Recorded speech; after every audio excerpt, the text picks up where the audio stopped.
Hello, everybody, and welcome to We Measure the World, a podcast produced by scientists for scientists. That's not something I alone have been thinking about, but just thinking, there's, we think about models that having these inputs, outputs, and then these parameters. But what if the parameters themselves are dynamic? Does that mean we have to measure everything everywhere all at once to get them to work? And in which case, if we already measured everything everywhere all at once, then we wouldn't need these models now, would we? So, thinking about how to incorporate the biology and the expected relationship to have that next layer of how do the parameters evolve? That's something that I've been thinking about. That's a small taste of what we have in store for you today. We Measure the World explores interesting environmental research trends, how scientists are solving research issues, and what tools are helping them better understand measurements across the entire soil-plant-atmosphere continuum. Today's guests are Drs. Kim Novick and Jessica Guo. Dr. Kim Novick is a professor, Paul H. O'Neill Chair, Fischer Faculty Fellow, and Director of the Ph.D. program in Environmental Sciences at Indiana University. She earned her bachelor's and Ph.D. in Environmental Science at Duke University's Nicholas School of the Environment. Her research areas and specific interests are in land-atmosphere interactions, terrestrial carbon cycling, plant ecophysiology, and nature-based climate solutions. And Dr. Jessica Guo is a plant ecophysiologist and data scientist who studies plant-environment interactions under extreme climate conditions. She earned her bachelor's in environmental biology from Columbia University and her Ph.D. in biological sciences from Northern Arizona University. She is currently at the University of Arizona, where she blends her passion for data science with her expertise in plant-water relations. And today, Kim and Jessica are both here to talk about their many research projects. So thank you so much for being with us today. We're happy to be here.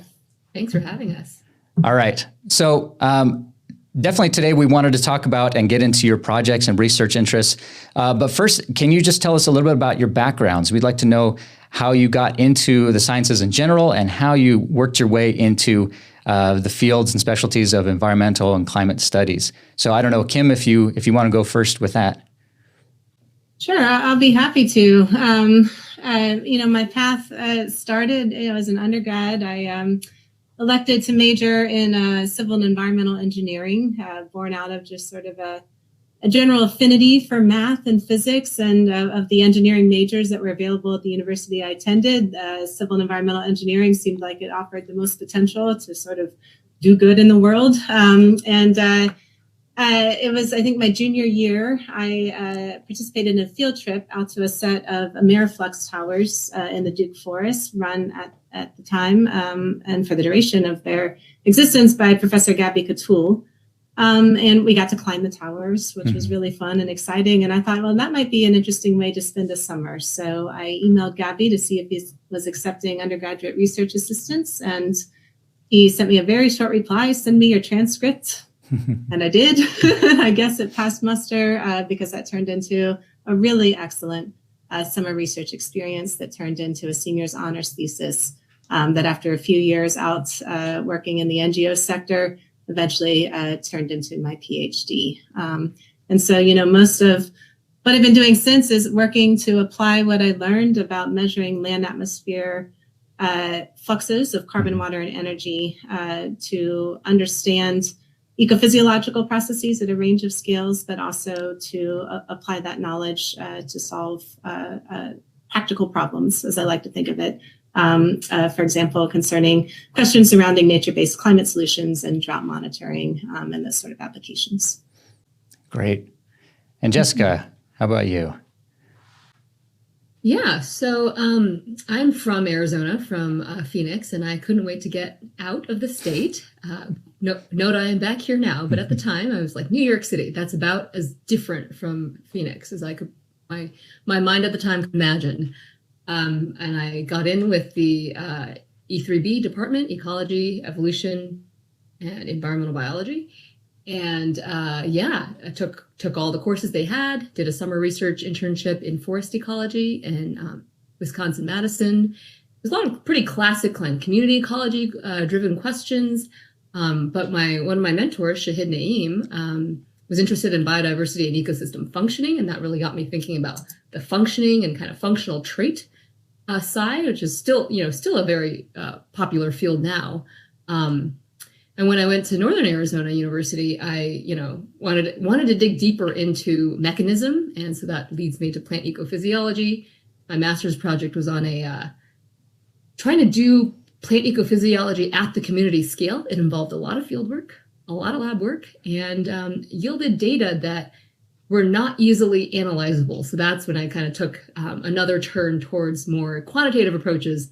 Data science wasn't actually a very popular term, at least not in my world back then. So I didn't call it data science, but I went on in search of a more quantitative tools, because ecology data just is messy. It's not going to fit neatly and to the criteria that are required for some of these tests. So I sought my advisor, Kiona Ogle, and the rest is history, as they say, because I took to Bayesian modeling. I found it very useful. And so I can still work on the questions that I'm very driven by, how do plants cope with changing climate? At which time scales are they responding? And then I have this tool that has served me, and so it turns out I'm back in Arizona. I do love Arizona. It's a great state in many ways. But it took leaving to figure that out for me. That's often the case, isn't it? Right. So we've had podcast episodes where we've had multiple guests on at the same time, but this is the first episode where we've had collaborators together to discuss their projects. And so could you tell us a little bit about how you first came to become collaborators and begin to work together on research projects? I would love to tell that story. I met Jess at the AGU conference, and I think we disagree on the year. In my mind, it was 2019, but it might have been 2018. I walked by her poster, and I saw something on her poster I had never seen before, which was a continuous record of plant water content data. So she had been measuring, it was really stem water potential using psychrometry out at her field research sites out west. And I didn't know at the time that this was possible. And I was just amazed by these beautiful figures I saw on Jess's poster. Because what it showed for me is that it would be possible to measure the water potential of plants at time scales over which things like temperature and humidity vary, which could really allow us, the opportunity to answer questions about how plant stomates respond to drought stress that really have not historically been possible to answer using more discrete data sets. So that's certainly how we met. And from there, we've just been thinking over the years about ways to enable those observations to be collected in more sites, and also to create plant water potential databases that are more accessible and open for the broader community. But we can definitely trace it back to that poster, where we also bonded over the fact that we had both received a AGU Biogeosciences travel grant for parents of young children at the time. So I think my daughter is about a year older, or maybe about the same age as Jess's. So that was obvious from her poster. So we had to chat about that as well. Is that how you remember it, Jessica? I do. I remember it because I think that year was, that was my year. I had a baby, I had a poster, I was ready to go. It was really my first real AGU. And I remember they were giving out these pins that said job seeker. And it was kind of like, oh, Kim Novick. I've read her work. This is amazing. She's at my poster. She thinks my figures are cool. And I kind of like, hey, I have this job seeker. And she's like, well, they need to make one for me that's called grant seeker. I remember her saying that. And so I think that also it was like, okay, grants. Okay, that's what we need then to make this work. How can we work together? Of course, things take time. I stuck it out long enough in academia for some of those things to come to fruition. But I also want to give a shout out to George Koch, who really, it was his instruments. He had gotten a grant and was kind enough to lend them to me for the duration of my dissertation research, and showed me the ropes, taught me how to use these instruments. And later on, I figured out that not everyone, most people don't have a George Koch in their lives, and so this technology is not really accessible. Even if you did get a grant and purchase these instruments, just the know-how and how to install them and keep them functional and then how to deal with, you go from, spot measurements of plant water potential to time series at the half-hourly scale. Then you have to deal with the data side of things. Yeah. So it takes a lot to get there. And I think that's one of the things that motivated us is like, okay, so how can we scale this up? Not just me and Kim and maybe a handful of other people who are really, really invested, but how can this, there's so many questions, there's so many species, so many, and a great sense of urgency, I think, to our work as well. So how do we put that, make that available to others? Right. I know that those that know us here at Meter Group know that we are water potential superfans and feel that it is a measurement that should be included in any kind of research dealing with questions surrounding soil moisture or exploring the behavior movement of water all throughout the soil plant atmosphere continuum. Can you give us a little background for those in our audience who might not be super familiar with water potential? Could you give a little background into what it is and how you use it in applications in your specific research interests? Sure, I'll be happy to take a try at answering that question, and then maybe Jess can follow up. I'll start by focusing on the soils. Where it's, soil water potential is long been a core hydrologic variable. If you take a college level hydrology course, you're going to be introduced to the concept.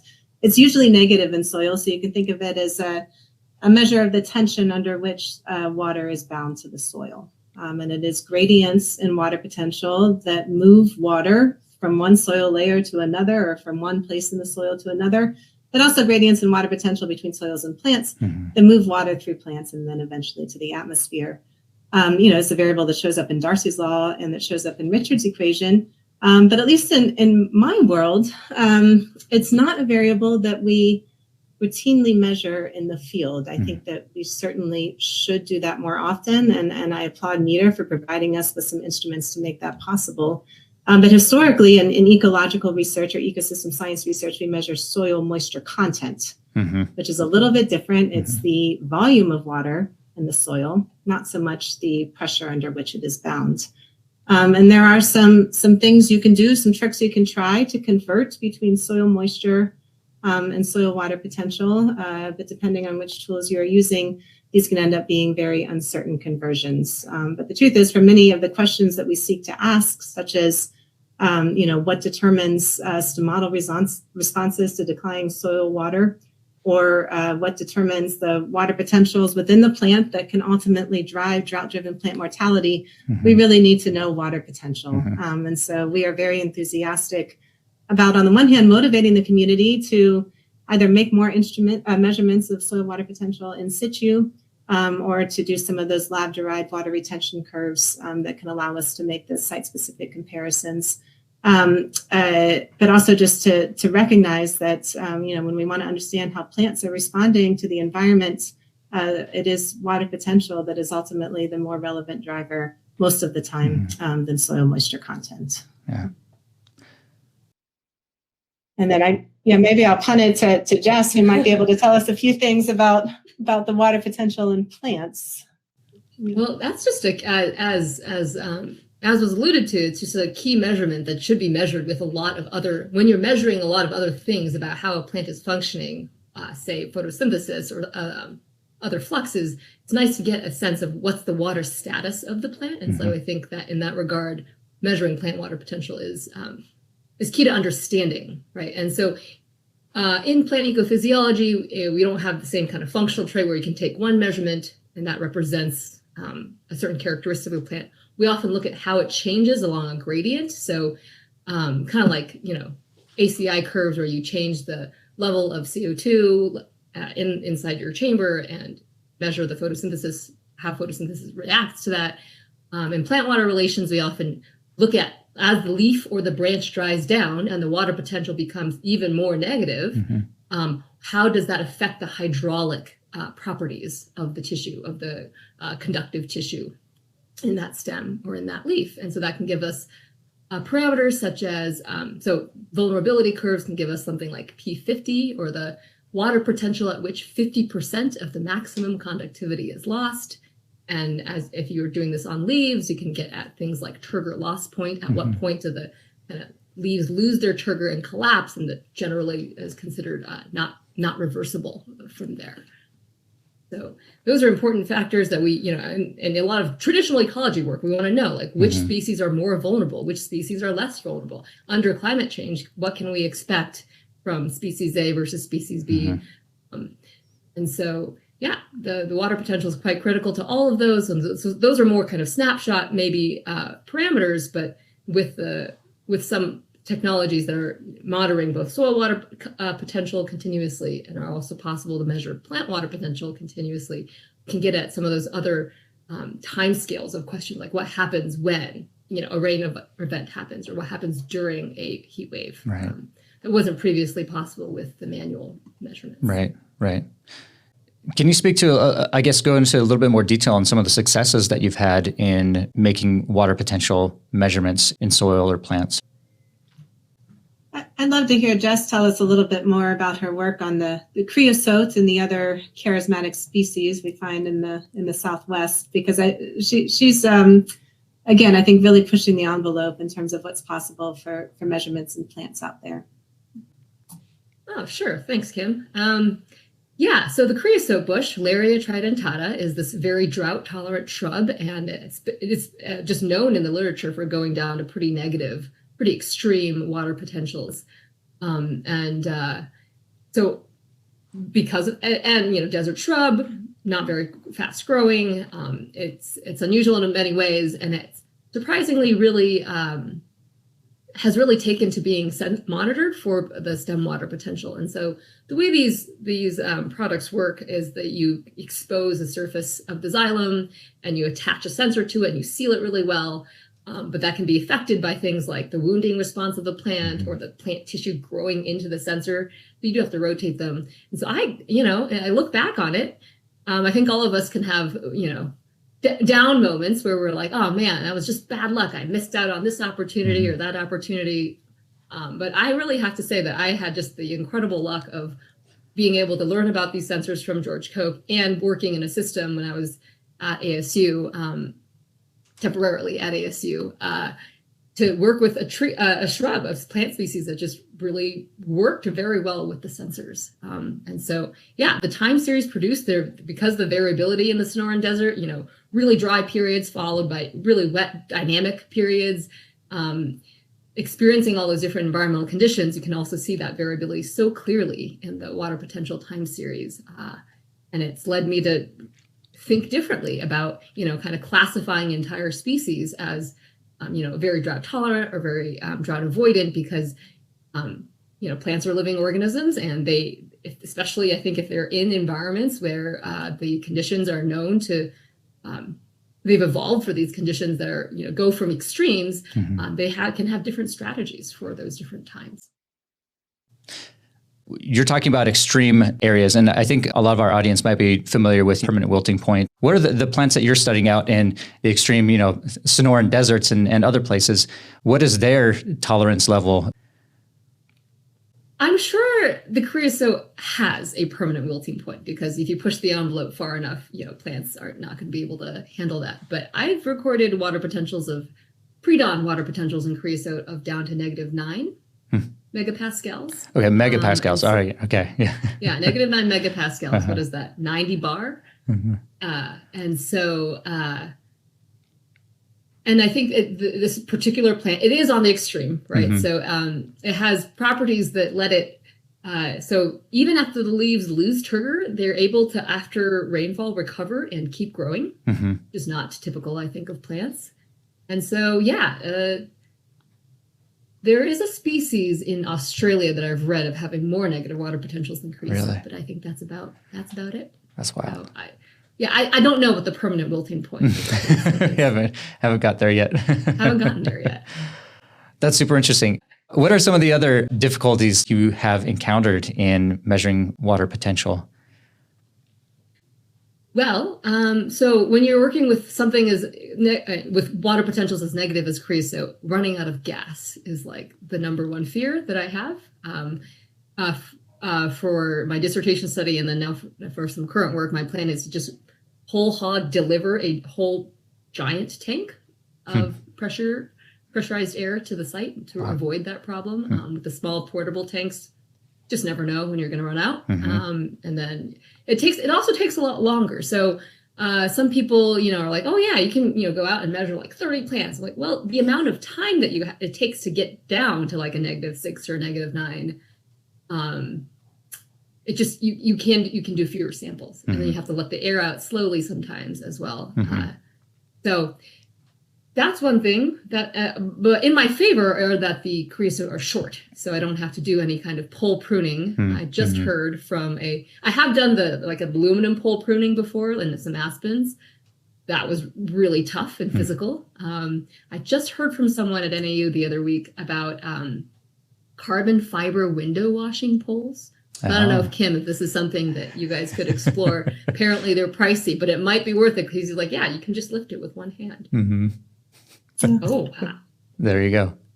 We'll have to look into it. I have to say, I'm joking, but I only 50% joking when I say 50% of sort of the work that Jess and I are doing right now is just to allow my lab group to avoid future pre-dawn measurements. Because while I have many, very dedicated postdocs and students that I'm lucky enough to work with, personally, I hate them, and I hate having to ask people to do them.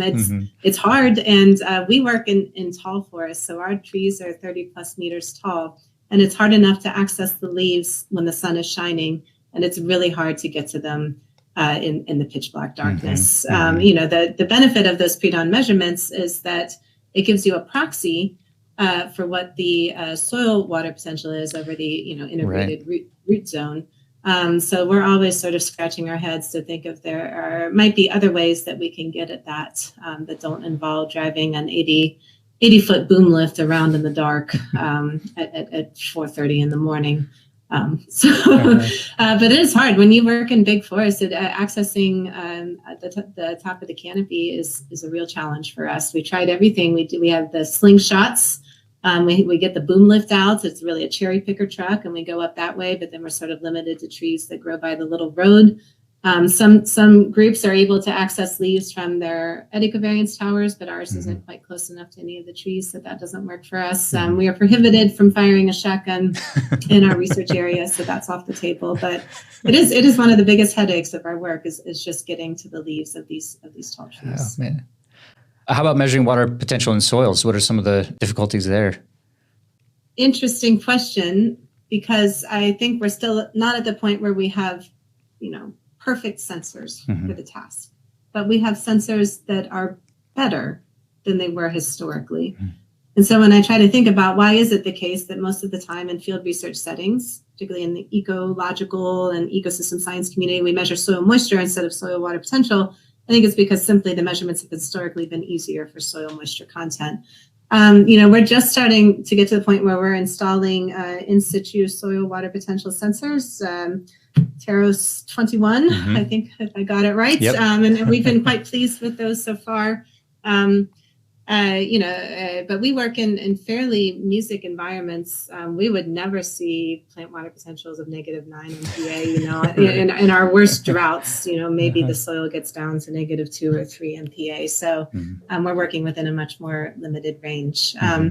But if I can just take a second to mention some sort of broader efforts to increase the collection of these sorts of measurements through the AmeriFlux Network's Year of Water. There's sort of two things going on. On the one hand, AmeriFlux, which is a network of ecovariance flux towers for North and South America, it has purchased and sent out to individual sites a wide array of in situ soil water potential sensors. So I think we just started to see them installed this summer, and it'll be really exciting to get those data back and see how they can help us interpret the fluxes. Another major initiative is being led by my lab together with Rich Phillips, who's at IU down in the biology department, and AmeriFlux, where we are doing generating site level water retention curves using equipment provided by Meter, which is just a few doors down from where I'm sitting right now. And the idea is that we are asking AmeriFlux PIs to send us their soils. We send out a sampling kit, and they are to collect somewhere in the ballpark of 12 soil cores from 3 different depths, maybe 4 different profiles, send it back to us.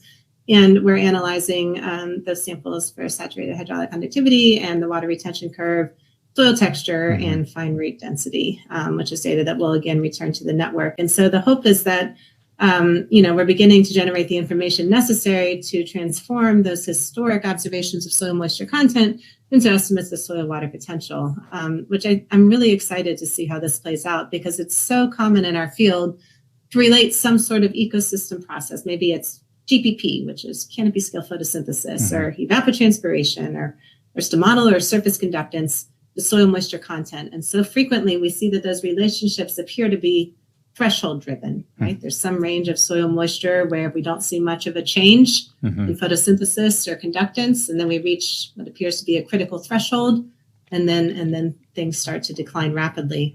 And the hypothesis that we're looking forward to testing is that a lot of the nature of that apparent threshold relationship is really driven by the soil and the water retention characteristics of the soil. So that if we switched out the x-axis from soil moisture content to soil water potential, we might see far more linear relationships and reduce a lot of the heterogeneity from one site to the next.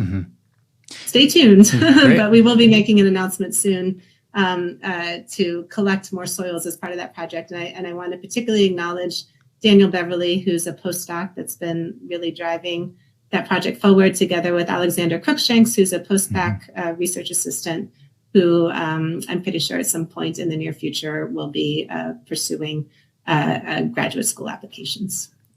Awesome. Keep your eye out for her. That's awesome. Kim, you talked about seeing Jessica's poster for the first time, and one of the things that really piqued your interest was her continuous data. Why was that of interest to you at that time? We've been, historically, my group and many others have been interested in understanding how plants respond to drought stress, of course, but specifically how they respond to both drying soil and also drying air, right? So drying soil we can measure as a function of soil moisture content, or more ideally, soil water potential.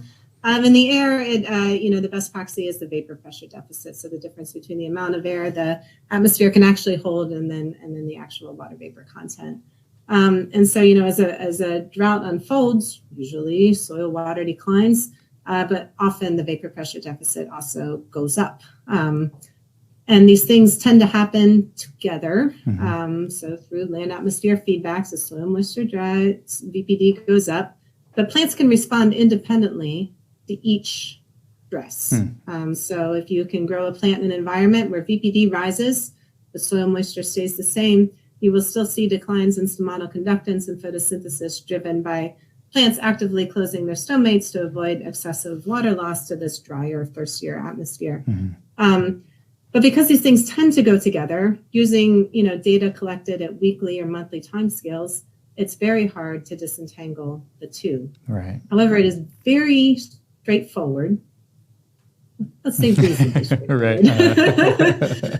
To do it when you have continuous data, because over the course of a day, or even a couple of days, usually soil water tends to be relatively stationary, whereas VPD can vary quite a bit. And so you can leverage these different timescales of variation together with continuous measurements of whatever response variable you're interested in looking at, and be able to disentangle the vapor pressure deficit from soil moisture impacts on plant function.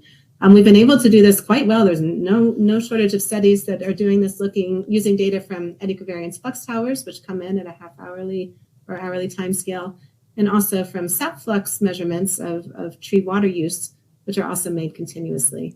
But the potential to be able to do the same thing and perform complementary analyses on continuous measurements of plant water potential would really allow us to connect the dots in a way that we haven't been able to do so before. Anything to add to that, Jessica?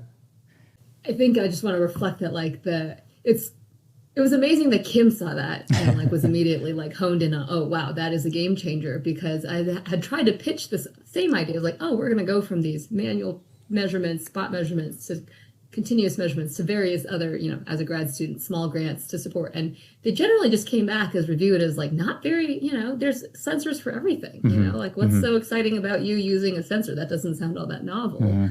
But it really is novel in this sphere because of it's never been able to measure before, and because of all the difficulties you just spent some time describing to get predons.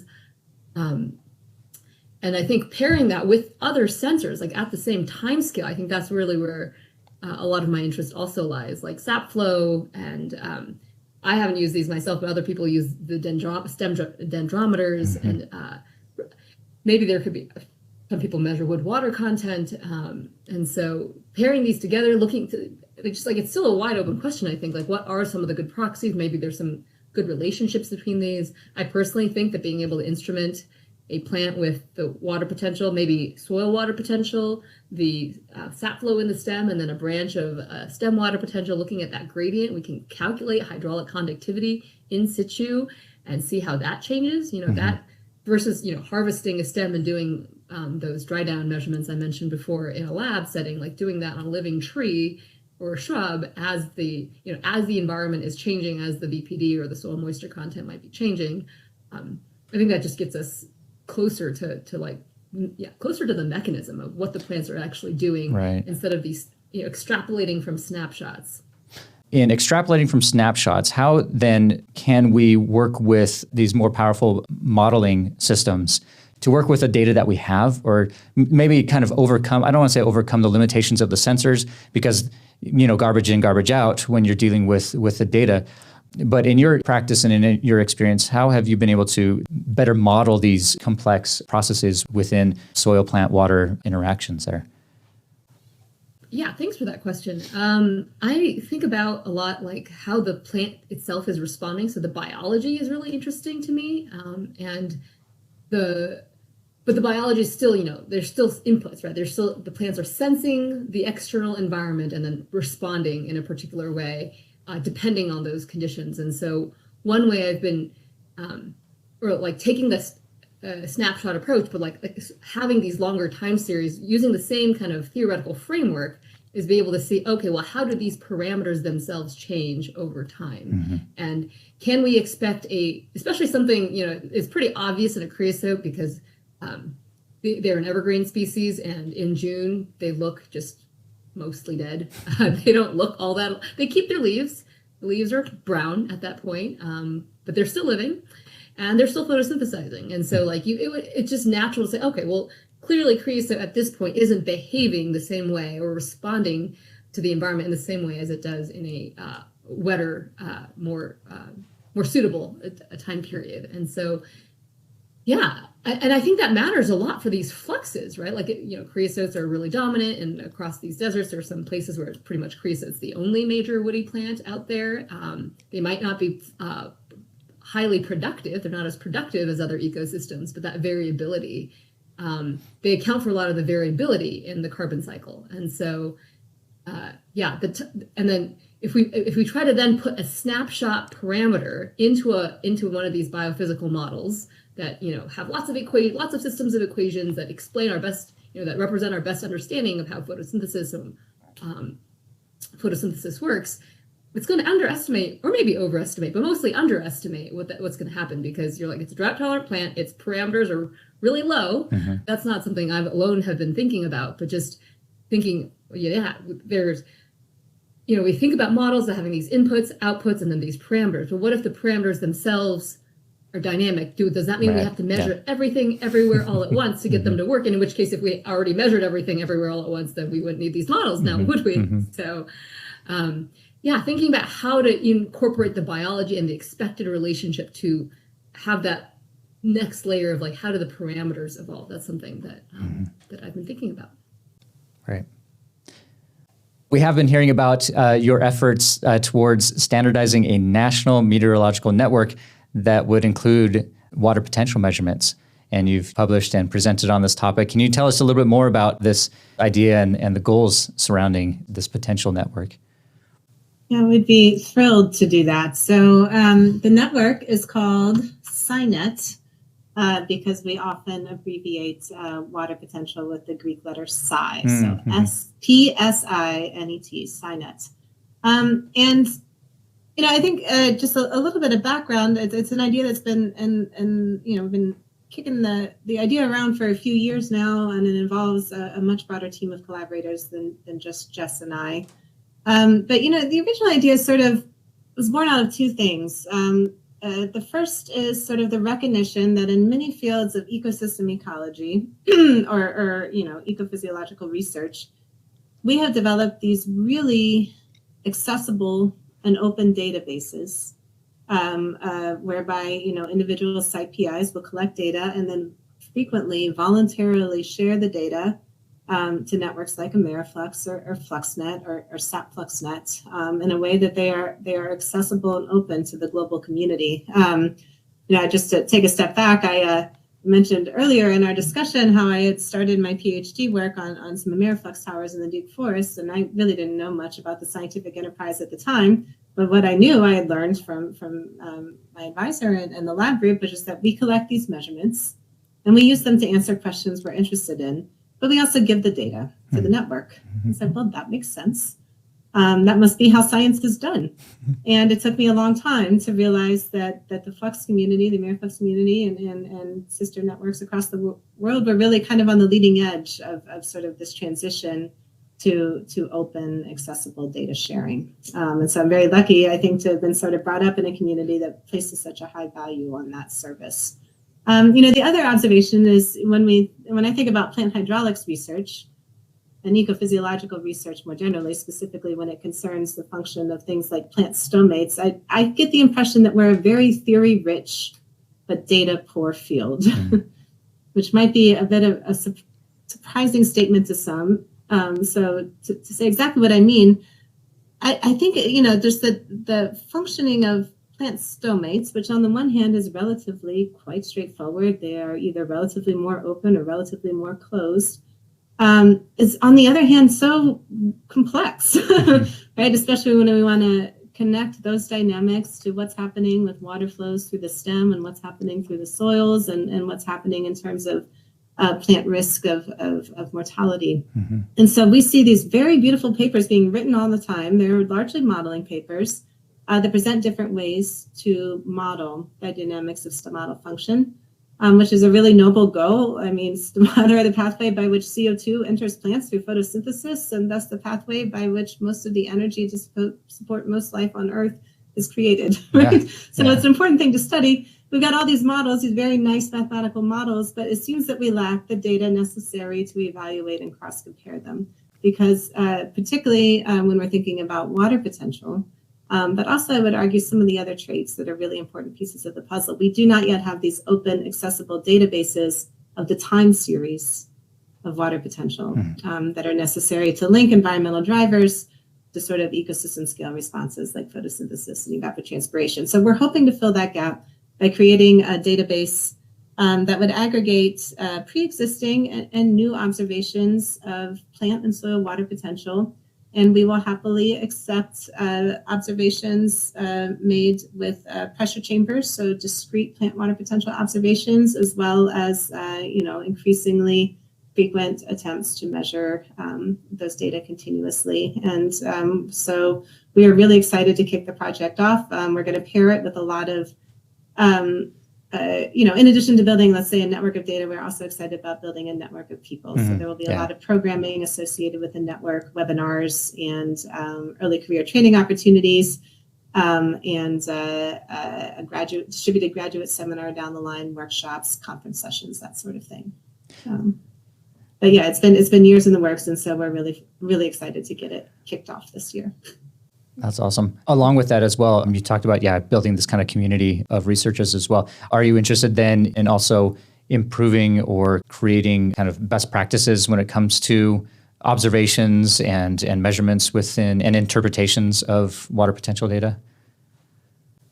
Definitely. I think that's a large part of where the network of people comes in. I think, people are trained in their labs and their advisors were taught by their advisors, and there's these different lineages sometimes of how we do things, even though it's, especially with the pressure chamber, it seems like it's a fairly standard thing, but it turns out it's not. And there was a really nice paper that came out recently by Celia Rodriguez Dominguez on this that reflected some of these experiments that they took. Does it matter if you do it this one particular way versus this other way?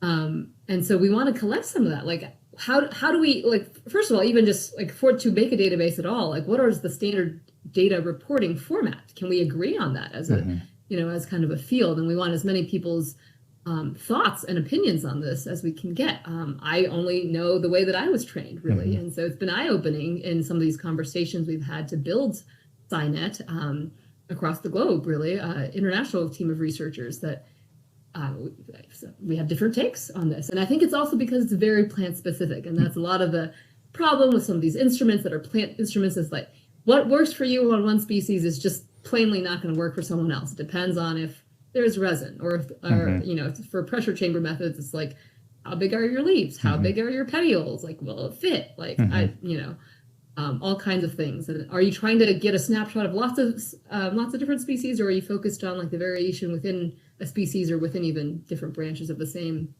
individual? And so those are all things we're going to have to consider. We do want to develop some kind of data reporting formats and also best practices for the STEM psychrometer. I think that's something that folks are interested in learning. But again, if they don't have a personal connection or like have this lineage of learning, of passing on the knowledge from someone who knows, it can be really tricky. And I have had the opportunity to work with some folks who have these instruments, have had trouble with them, and just there's something, there's a lot we can do over the internet and with these webinars, and we're going to have a lot of them. But the training, one of which will be FizFest, really gives us an opportunity to provide some hands-on. Some of these things, it's hard to describe or say what it is we're doing, but it's really necessary to show rather than tell. Yeah, those are a lot of things I'm excited about. Right now, what is the timeline looking at for where it's off the ground and you got the ball rolling and things are looking good? Sure. So the project hasn't officially started yet, but we hope to move quickly once it does. Sort of our early goals will be supporting some of these early career training workshops. Jess mentioned FizFest. We also have connections to Flux Course, which sort of emerged from the ecovariance community, but we're excited to bring water potential to Flux Course at least a little bit next year. We are very, we hope that in the first few months of the project, we'll be opening the call for submission of pressure chamber water potential measurements and associated meteorological observations. And in that regard, we will owe a pretty big debt to the folks that run SatFluxNet, who have already begun to do some of this work for the sites in their network, so we can sort of piggyback off of what they've learned from that experience. The project I mentioned, collecting the water retention curves in the Miraflux sites, will be an important, I think, early way to populate soil water potential information into the database. But you can look for us to be having webinars and organizing conference sessions and beating on your door asking for your data. But as we do, we recognize that these data are hard fought. We discussed some of the difficulties associated with pre-dawn measurements and working in tall forests already. So we're also thinking through the right incentives to motivate people to want to share their data with the network, and also ways to properly reward and attribute what are frequently the early career scientists that collected the data. Oh, and just be on the lookout. One of the first things we're going to do is put out a call for membership on our working groups. And so, and one of the first working groups will be the data working group, where we're going to, seek people's input on these data reporting formats, and survey them about what would they be incentivized by, what would work for them, what would incentivize them to share their data, and make it easier. Or it's always a little bit of a leap to like take a data from a format that you're used to working with to make it a format that someone else can also find it useful, right? But what would make that process a bit more streamlined? Yeah. What do you see as the future of this research, either within your own particular specialty or within this idea of a network of interconnected researchers who are looking at ecophysiology or soil or plant water potentials? Yeah, I can take a first stab at that. We already mentioned sort of the challenge of getting these processes right in models. And so I'm hopeful that the database that we'll build can enable progress on that front, where it's currently been hindered by just a lack of systematic, representative, open data, from a wide range of sites. Another really, I think, exciting frontier concerns our ability to measure really important features of not only canopy water use, but also canopy water content remotely. So we have, it's just amazing to me how rapidly the satellite platforms are developing. We have EcoStress in orbit on the space station that can provide a proxy of ET at the scale of individual farm fields, which is really amazing. We also have a growing interest in the use of vegetation optical depth measurements, or VOD, as a proxy for water content. And here I really want to credit Alex Konings, who's at Stanford and is part of SciNet for kind of really helping to develop those approaches and spread them throughout the community. And so what's really exciting is, I think, the opportunity to pair a much more representative data set of ground observations of water potential. And ideally, oftentimes co-located with measurements of the fluxes themselves, whether it's from flux towers or soft flux, as ground truthing and reality check data on what we're seeing from space, because that could really open the door to new ways to characterize not only plant water stress or vegetation water stress or drought stress, but also, I mean, thinking about, you don't have to connect too many dots to see that this presents the possibility for whole new ways to conceive water retention curves, right? The ecosystem water retention curve, or to think about how to understand the relationships between water content and water potential at really coarse scales. So really excited to see, how far we can get in that direction over the coming years. Right. Jessica, your thoughts on the future in this regard?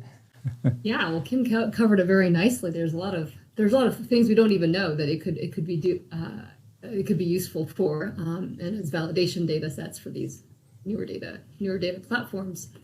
But I think it can also be really useful for kind of really standard questions in plant ecophysiology. This assumption that pre-dawn water potential is a proxy for the soil water potential in the root zone that Kim mentioned earlier.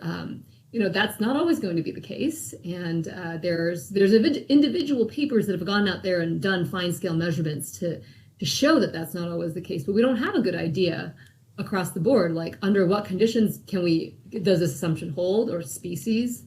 Does this assumption hold, and under what conditions do we have to, revisit this assumption? And so, the power of the database of people working at different places with different species is it'll really allow us to, I think, I anticipate lots of synthesis coming out of this, including some really standard kind of, I was also thinking too, like early on, driven like my questions maybe don't seem very sophisticated, because some of the things are literally like, how does water potential affected by soil moisture content and BPD, like the dryness of the atmosphere? And it's like, shouldn't we know that already? Like that's a pretty that's a plant environment interaction question that people have been asking, and we have had the tools to answer for a long time. But to answer those questions more systematically in a synthetic way that accounts for what we know are different about different species and environments, that's been really hard to do because of the paucity of data. Well, thank you both for taking your time. I just wanted to ask if there's any place that our listeners can go if they want to learn more about your various research projects. Yeah, we're a little too early to throw out a SciNet web address or email address, but folks are welcome to email me. It's a fairly Googleable name, so not too hard to find. Unique surname. So feel free to find me. I work at Indiana University, and shoot me an email. All right. And Jessica? Same. You can find me, jessicaguo.github.io. Stay safe, and we'll see you next time on We Measure the World.